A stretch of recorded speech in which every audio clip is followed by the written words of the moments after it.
Romeo, thou hast been cock-blocked. Romeo. His name's Romeo. I wonder if that's significant in any way. And where do you think you're going unaccompanied at this hour, lovely maiden?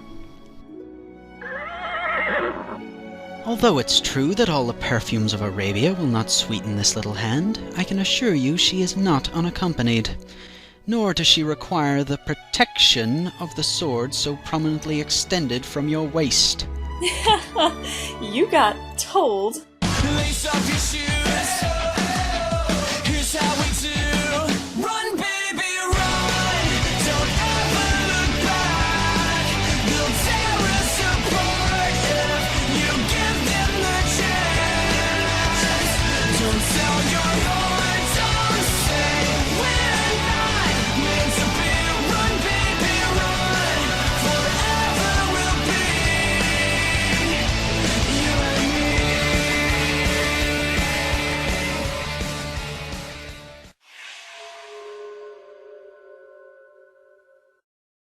Thanks for that, douchevolio. I thought we were friends! You know the rules. If I'm not getting any, you're not getting any. Romeo, come here, my son. Yes, father? I've always loved the colour green. Imagine an heir with hair as emerald as the jewels themselves. A tongue like a serpent and in charge of the most powerful empire in the world.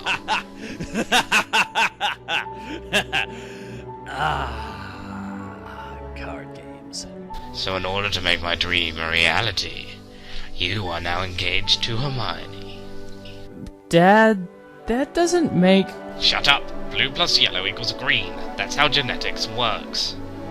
Ladies and gentlemen of the ball, I have a very important announcement. I'm an alcoholic. No, wait. I mean, from this point on, Romeo and Hermione are half engaged. Oh, celebrity wedding. How long do you think that will last? Well, I don't know. Just keep clapping.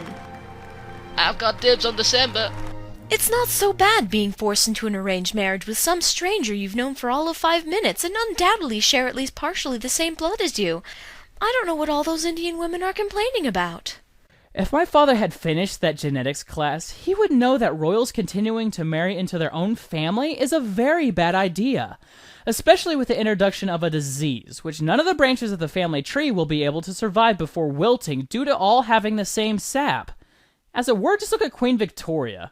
If I am to wed a flower of any variety, why must it be a rose?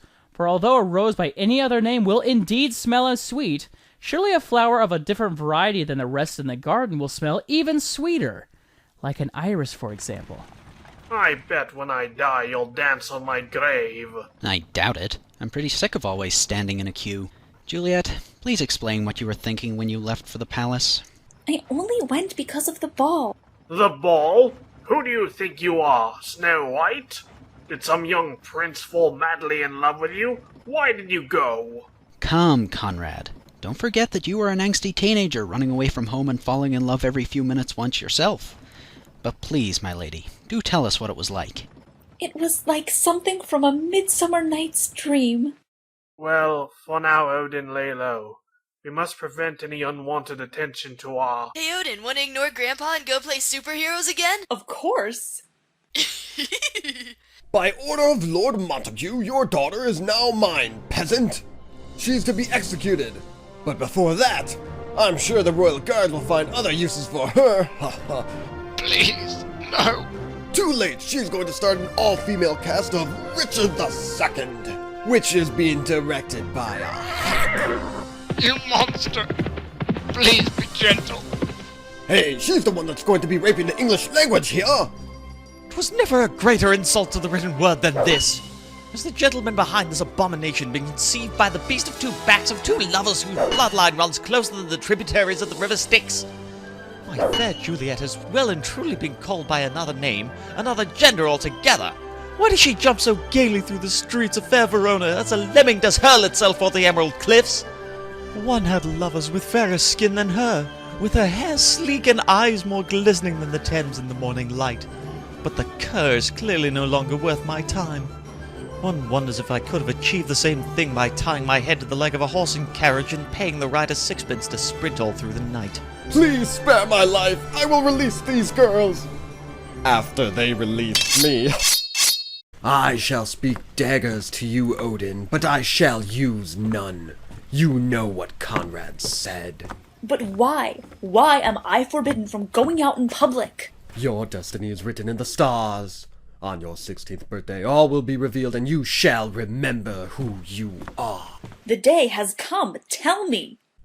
Later, but for now, let's get that injury looked at.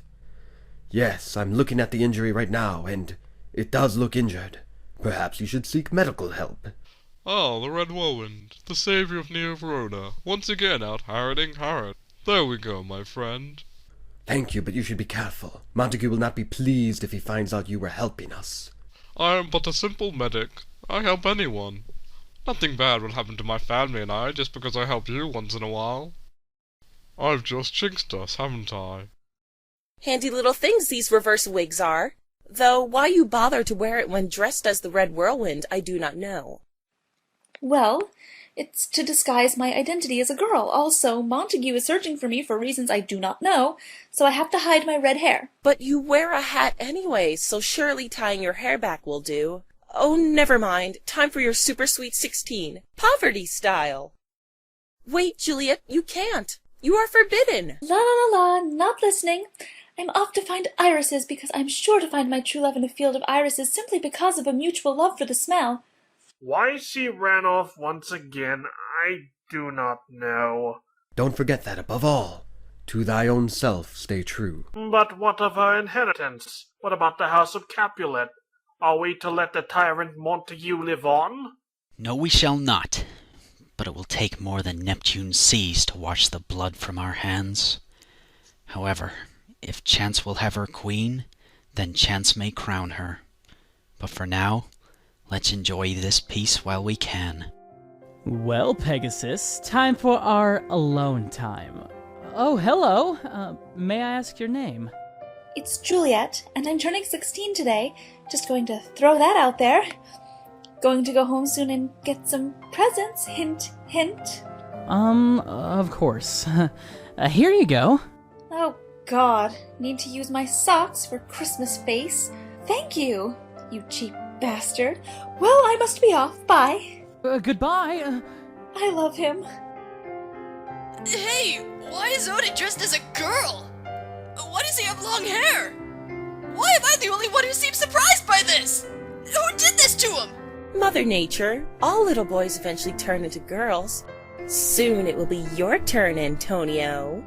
What? No! Hush, child. Congratulations! As a present, we are going to take you to a graveyard and tell you that you are the heir to House Capulet, a house slaughtered by Montague!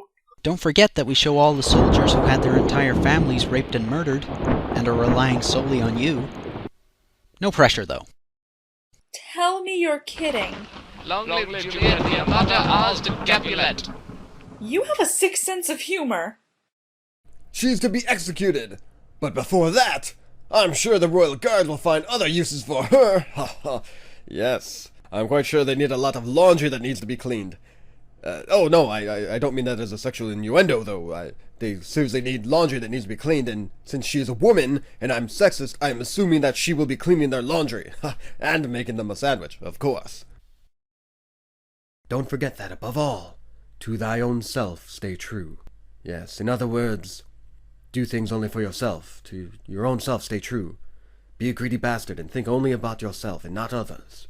If you're walking down the street and you see a little girl with a lollipop, and you want that lollipop, then you just punch that little girl in the face and you take that lollipop. Because you should stay true to your own self.